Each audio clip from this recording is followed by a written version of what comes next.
So tonight I decided to do a text study, and I want to teach you a text that I've recently learned that I'm really excited to share. And it includes a reference to this week's Torah portion, which I will get to and I'll explain once we get there. And hopefully, once we get there in just a couple minutes, this will be an interactive text study. I really want your thoughts and your opinions. Really fleshed out conversation. But before we dive into this text, pop quiz. How many days of creation were there in the first creation story? Right, exactly. Depending on how you count, it could be 6 or it could be 7, depending on where you put Shabbat. And what was the very first thing that God created? Light and darkness, exactly. And what was the last thing that God created? Shabbat. Excellent. So you guys all know your Genesis first creation story. And if you don't worry. That will be a lesson for another day. And there is a second creation story, but that is not what we're going to get into tonight. What we are going to focus on is a midrash from Pirkei Avot, and hopefully you all have it in your handout. It should be a little square, including the text. If you don't have it, let me know. If you want to raise your hand, Adrian will make sure that you have it. It should be a little piece of paper. And as that comes around, I want to explain a little bit more about this particular midrash from Pirkei Avot. What I find really interesting in this list of things that were created is that there's a lot of really interesting messages for us. And it's especially encouraging us to think about creation and what we create. Many of these things on this list have somewhat of a supernatural aspect to them. But what I think is even more interesting about them is what it creates, what it says about creation, how it helps us focus on partnership, community, and social good that we can do together. And as we go through this list of things that were created, I want each of you to think about what are the things that you create, how you create, what you might want to add to this list, but especially what we can focus on when we create, especially when we work together towards creation. So I want to read through this text, and then we will go through it in more detail. Does everyone have the text? So the 10 things that were created on the eve of Shabbat at twilight, these are the mouth of the earth, the mouth of the well, the mouth of the donkey, the rainbow, the manna, the staff of Moses, the shamir, the letters, the writings, and the tablets. And some say also the demons, the grave of Moses, the ram of Abraham our father, and some say also the tongues which made the tongues. And that is what is the list of things that were, according to this midrash, created at the very eve of Shabbat, the very last things that were created. But don't worry, we will talk about all of them. So the very first thing that is created according to this midrash is the mouth of the earth. Does anyone happen to know a particular story that this is referencing? So some of you might. So you want to just... Exactly. So it is talking about this story of Korach, which is this really, really crazy story that happens in Numbers just a few chapters back. In this story, there is this rebellion. Korach leads this band of rebels against Moses. And what is really interesting about it is Moses, this really shows Moses as his best. Moses does not overreact to this band of rebels. He's very, very calm in the face of this uprising against him. But what I find much more interesting about this story is the way that God responds. Because what God does to these rebels is God literally opens up the earth and swallows all of the people that rebel against Korach. So just let that sink in for just 1 second. That is how this narrative ends, is the earth literally opens up the earth and swallows up the people. It's this crazy story, right? And we can debate it forever about what was right and what was wrong about it and whether this should have happened in the way that it did. But what I find really interesting is that this is one of the things that is being credited here for being created at the end of the creation story. That this is one of the things that is being highlighted, because this is kind of a moment of destruction, a moment when a lot of people were being harmed. But at the same time, we don't hear about another rebellion like this against Moses. So it's a very interesting kind of moral dilemma almost about this rebellion, about what is happening, about this role of God, about the role of Moses, and about what we want to create and how we want to create. What I think is really interesting about it is it shows a lot of the power of God in this story too, because God is the one who decides to have the earth swallow up the people. So I know that was a very, very quick overview of the story. But any thoughts about why this particular story, this one about this rebellion where it ends up people being swallowed up by the earth, why would that be credited here as a good thing that God is crediting for creating? Is that a hand, Lonnie?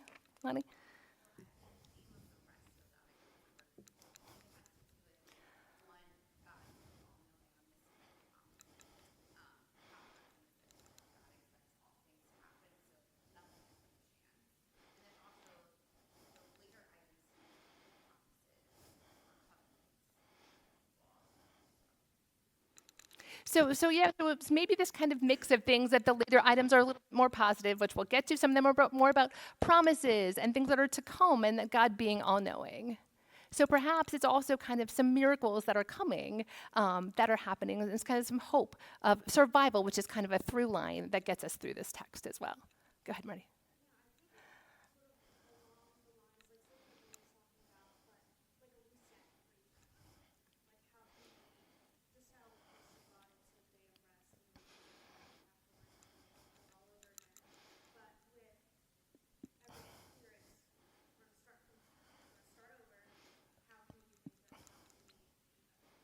So that's great. So Mark pointing out it's kind of a refresh, a kind of a starting over. As we'll get to many of these items, it's kind of like, okay, maybe the Israelites made some mistakes. Maybe there's a particular band of people who made a mistake, but we don't give up hope. Doesn't mean that it's over. Like there's always hope. There's always a chance that we can do better. There's always a chance that we can march together forward in a better way. Kevin, I'm a little nervous what you're going to say, but go ahead.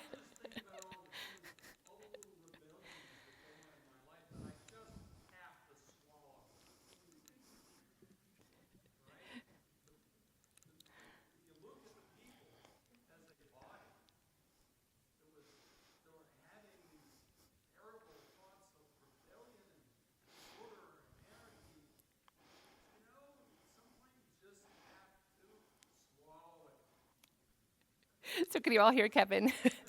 What Kevin was talking about, these rebellions that you have to swallow. You must not be a Star Wars fan, Kevin, because you are in those movies on the side of the rebellion. But, it does kind of, depend who's doing the telling. Go ahead.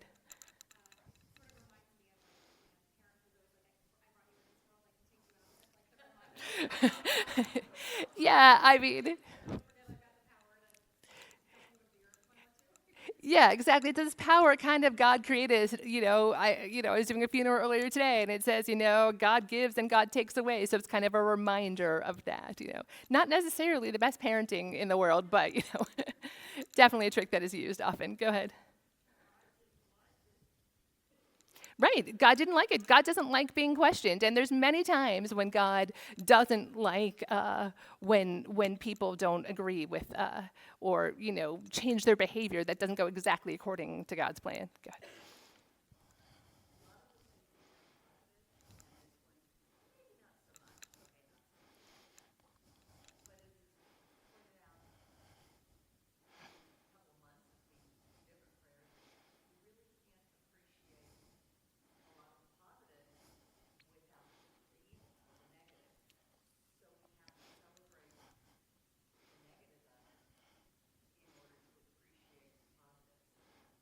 Absolutely. But Jordana just pointing out is this kind of contradiction that we don't really appreciate the positive without some of the negatives.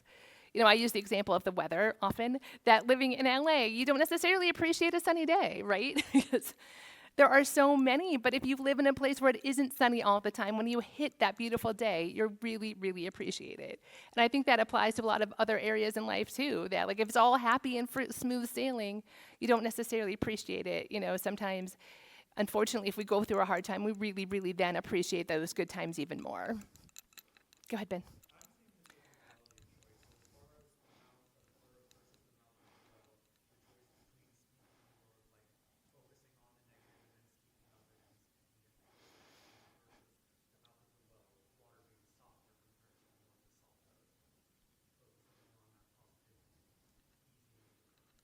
Right, this kind of again, so Ben is kind of pointing out again this kind of mix of positivity and negativity and kind of our choice about where we land in that.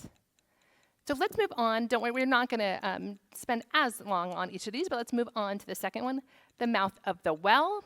This is specifically talking about the well that kept the Israelites sustained throughout the desert. And I like this story much, much better. This is much happier and focuses much more on Miriam's ability to keep the people, have people find water throughout the time in the desert. And we know you cannot survive without water, especially in the deserts. So it was so critical for people to find the water. What I think this also talks about is this life-giving force that water really is, and how on this journey it was God really helping Miriam to find this water. And I think one thing I was really thinking a lot about too is this highlights what we can do when we work together, not only with God, but with one another. And not only finding water, but all the things that people need to survive in this world and all the things that helps people thrive. And I think as a society, one thing that we really can do is especially look out for those who are vulnerable and make sure everyone has access to that. So any thoughts about what this inclusion of water might be about, or why that might have been a significant thing to include? Please.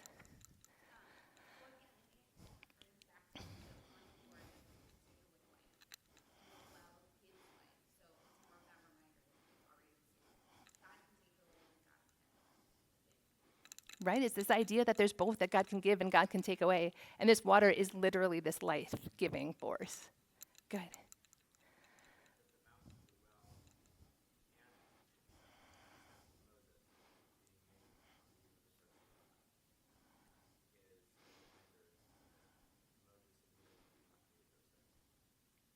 Right, so this was pointing back to kind of this idea of partnership, that God helps us. Like, to me at least, that's what it reminds us of, this partnership, that God is helping to guide them, but the people also do that. But it also reminds us, to me at least, about the partnership that we can create together. Please, Kevin. Water is really flexible. Water doesn't hold its shape. It goes in the shapes that it finds around. So it's the spirit of cooperation between people, God, well, it takes the shape of whatever's there. Yeah, so water is a very flexible force, and we even know that water can sometimes be destructive. Unfortunately, we've all learned way too much about those, unfortunately, all those people who just died very recently in Texas, especially all those people at a camp, that's too much water. And that's being a destructive force. Normally, water is a positive force and necessary for crops and other things, but we also know when it's too much water, too much at a time, that's not a good thing either. Please.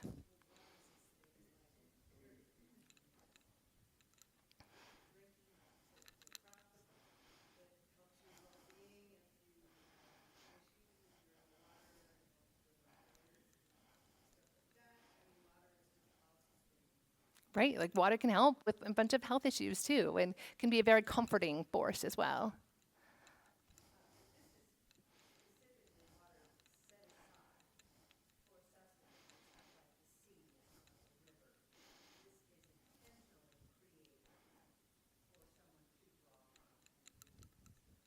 Right, so this is specific water that helped the Israelites last for those 40 years. Is that a hand, Joanne?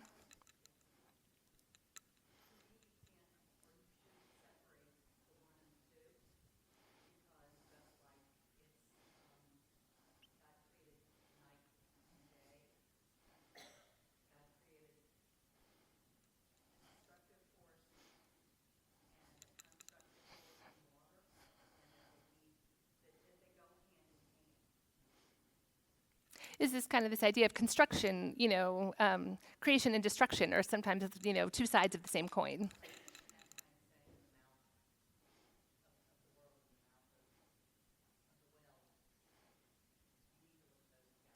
Right, right. So let's move on to the third one. That's actually the reference to this week's Torah portion, the mouth of the donkey, comes from this Torah portion. So this is a famous story that involves a talking donkey. Balak, the king of Moab, wants Balaam, a prophet, to curse the Israelites. But instead, the donkey speaks to him, and he asks Balaam about his mean-spirited behavior. And throughout this interaction, then Balaam blesses the Israelites instead. And Balaam says the words, Ma tovu ohalecha Yaakov, mishkenotecha Yisrael. And we know that these words are part of our morning liturgy, and it's translated to, how fair are your tents, O Jacob, your dwelling places, O Israel. And there's many, many, many interpretations of this story, but it is often thought that this story is included to remind us about the blessings that we see around us, and not to jump to conclusions about other people. And this is so easy to do. So easy to jump to conclusions about people. But we also are reminded to look beyond that and really try to see the good around us instead, and really try to see all of those blessings. And it seems like that is more important now than ever, to try to see the good, to try to see those blessings. And it seems like, throughout our text, we are reminded over and over and over again to try to see these blessings. So why do you think we teach this lesson so often?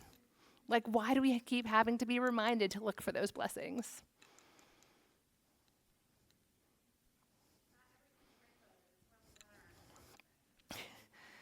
Right. Sometimes there aren't rainbows, although we are about to get to a rainbow. But sometimes it is hard to see those blessings. And sometimes life is really hard, for sure, absolutely. But I think sometimes the challenge is, when we are in one of those dark places, to find the blessings. Go ahead.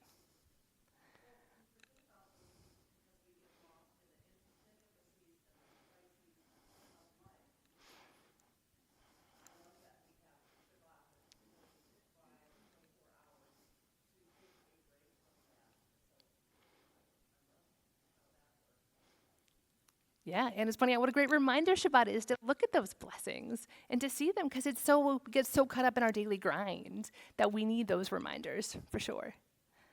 The story's interesting because it's not the donkey's mouth that tells us about the blessing, right? Right, but it's the interaction that helps. The donkey tells Balaam, hey buddy, you're screwing up. And with that sort of conscience awakened, Balaam turns into a pretty good, at least he begins to see the blessing. We don't see the blessing unless we have something remind us when we're off track. Right, and that's a great point. But and sometimes we need those people or those reminders or the Shabbat or whatever it is to help us kind of reopen our eyes, for sure. Good.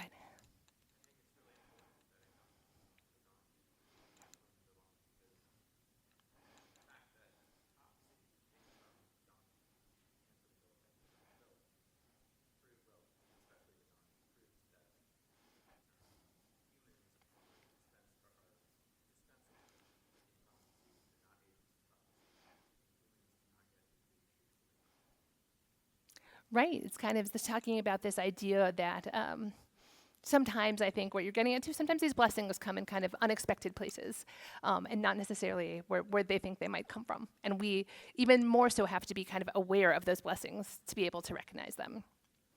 All right, so I just want to speed through the next few. The rainbow, we know, talks about Noach and that promise of not destruction again, but it is kind of that reset. But again, does help us see kind of the literal and the figurative rainbows and the contradiction that a rainbow is too. Anyway, the sun and the rain happening at the same time, and there's special blessings for rainbows. The manna, which we know helped us survive in the desert, much like the water, which we already talked about. And again, to me, I think there's some social justice messages in that, making sure that we all have food to eat and that everyone in our society does, and that people can sustain themselves in the ways that is needed. The staff of Moses.